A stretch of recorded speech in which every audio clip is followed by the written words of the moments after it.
చేసుకోవాలి అనుకున్నా రంగమ్మ. అమ్మ వెంకటలక్ష్మి, అమ్మ సుకన్య, మీరెవరు కూడా ఈ రోజు నుంచి ఏ పనులు చేయటానికి ఎంత మాట అన్నావమ్మా రంగమ్మ గారు? తరతరాలుగా మీ ఇంట్లో పాలేరు చేస్తున్నది. ఒక్కసారి ఉద్యోగం నుంచి పూర్తి తీస్తే ఎట్ట బతకని అట్ట జీవించాలమ్మా. నీ పనులు తీయట్లేదు. ఈ రోజు నుంచి నా పనులు నేను చేసుకోవాలనుకుంటున్నాను. ఎవరి పనులు చేసుకోవాలంట అట్టగలమ్మా. అయితే తెల్లవారితో నాగుల చవితి కాబట్టి అవునమ్మో, తెల్లవారితే నాగుల చవితి పండుగ. అది కూడా కాకుండా పవిత్రమైన ఆడవాళ్ళ పండుగ. తెల్లవారుజామున లేచి ఆడవాళ్ళ పరిశుభ్రంగా నీళ్లు పోసుకొని తలారి స్నానాలు చేసి పాలు పళ్ళు కోడిగుడ్డు తీసుకెళ్లి కోమలో వదిలి నాగమైన ప్రార్థిస్తే అడిగిన వారికి వరాలిస్తూ కోరిన వారికి కోరికలు తీస్తానంట. మన విరుగులో వెళ్ళాలి. మరి పూజ సామాగ్రి ఏర్పాట్లు మీరు చూడండి. అవును, మరి ఇలా రంగంలో మీరు తలా స్నానం చేసి చక్కని బట్టి చీర కట్టుకొని అద్దాల వెనుక తొడిగి మరి ఊరు బట్టి ఆనాడు రంగం కట్టావరే చీర కట్టుకుని ఉంది. చాలా బాగుంది. చూసుకొని బయటకు చెప్పి ఎలా బయలుదేరుతుంది చూడండి. ఆయన ఏడు కొండలవాడు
చెప్పట్లేదయ్యా, గుడివాడ చెప్పుకుంటున్నారంట.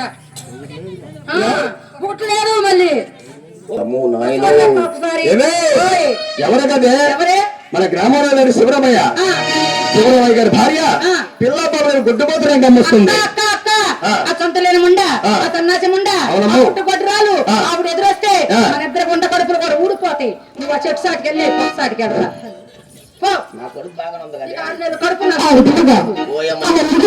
చూసి వస్తున్న రంగంలో కూడా సంతృప్తిగా సన్యాసముండ పుట్ట గొడ్డులని చెప్పి ఎప్పుడైతే అందరూ మాట్లాడుతున్నారు ఆ పేల పుట్ట వారి బదులు ఆ రంగంలో రంగ చూడబెట్టమ్మా.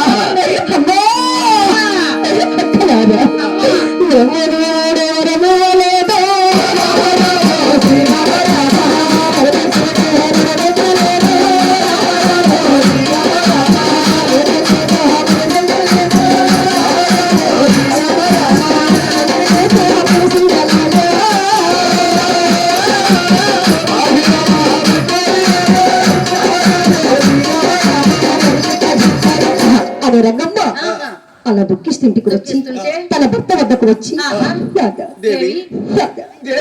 నన్ను ఇరుగు తరుగు వారు ఏమంటున్నారో తెలుసు. సంతులను ముందా సన్యాసి ముందా పుట్టు గడ్డలు ఎదురుస్తుందని నన్ను చూసి పూజకు వచ్చే వారు కూడా ఆగి వేసి ఎవరెళ్ళకు వారు వెళ్ళిపోతున్నారు రాదా. నేను ఎందుకు బ్రతకాలి, నేను ఎందుకు జీవించాలి రాదా. బిడ్డలని ఈ జీవితం నాకు ఎందుకు రాదా. చూడు దేవి, ఈ లోకల్ కాకలు అంటే ఎవరేదన్నారు అని చెప్పి నువ్వు బాధపడుతున్నావు. తెల్లవారితే ఇల్లు కచేరీలో కూర్చుంటే పెద్దలు ఏమంటున్నారు తెలుసా? ఈ కొల్లా శివరామయ్య మనకు తీర్పు చెప్పేది పిల్ల పాపలేని గుడ్డుబోతు శివరామయ్య అని అంటూ ఉంటే ఆ మాటలు వినలేక ఎన్ని బాధలు పడుతున్నావు, ఎన్ని కష్టాలు పడుతున్నావు నాకు తెలిసినవి. ఆడవారు కాబట్టి మీరు బయటికి చెప్పుకోగలుగుతున్నారు, మగవాళ్ళు మేము ఎక్కడ చెప్పుకుంటాం. చూడరంగమ్మా, ఏ నాటికైనా సరే నువ్వు నోవులు చేసిన పూజ భరించి నీకు పుత్ర భాగ్యం కలుగుతున్నది కావాలా. అందాక పుట్ట పూజలు మనవకుండా పుట్ట పూజలు జరిపించు. కాదు. దేవి ఈ సంతానాన్ని ఈ జన్మలో ఇంత లోటు ఉందని ఇంతవరకు నాకు తెలియలేదు. అవును దేవి. బిడ్డలు లేకపోతే ఆ, పూజకైనా పనికిరాని ఈ జీవితం నాకు ఎందుకు నాదు. అడగకుండా ఈ దేవదాకిని అష్టేశ్వరులు ఇచ్చారు. ఎన్ని పూజలు చేశాను, నేను ఎన్ని నవ్వులు నడిచాను అయ్యా అని చెప్పి రంగమ్మ పట్టుబడుపులు వదిలివేసి ఆ పంచపక్ష పరిమాణాలు భుజించి ఆపివేసి మంచి నీళ్ళు కుండా ముట్టుకున్నా కతికి నేరపైన పవలించి రంగమ్మ కన్నీరు విడుస్తూ నిద్రలకు చేరుకుని తన భర్తను పట్టుకుని రంగమ్మ నాదా నాదా మనకు శాంతి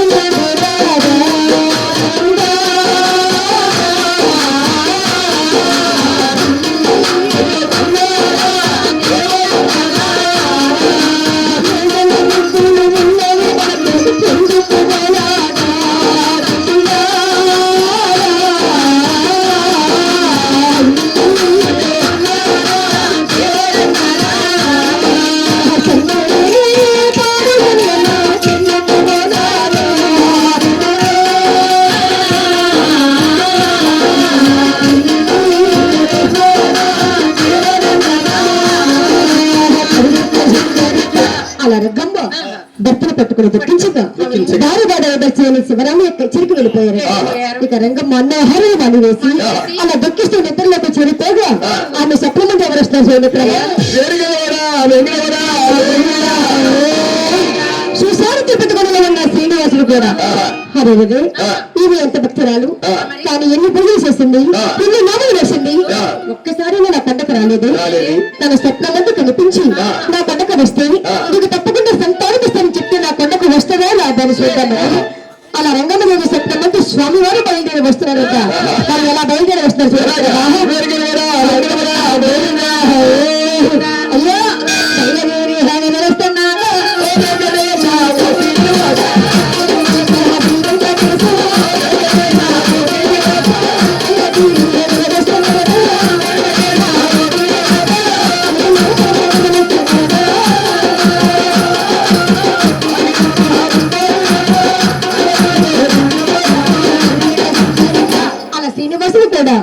రంగమ్మదేవి స్వప్నంలోకి వచ్చి తను ఏ విధముగా పలుకుతున్నారు చూడవత్రమ్మా.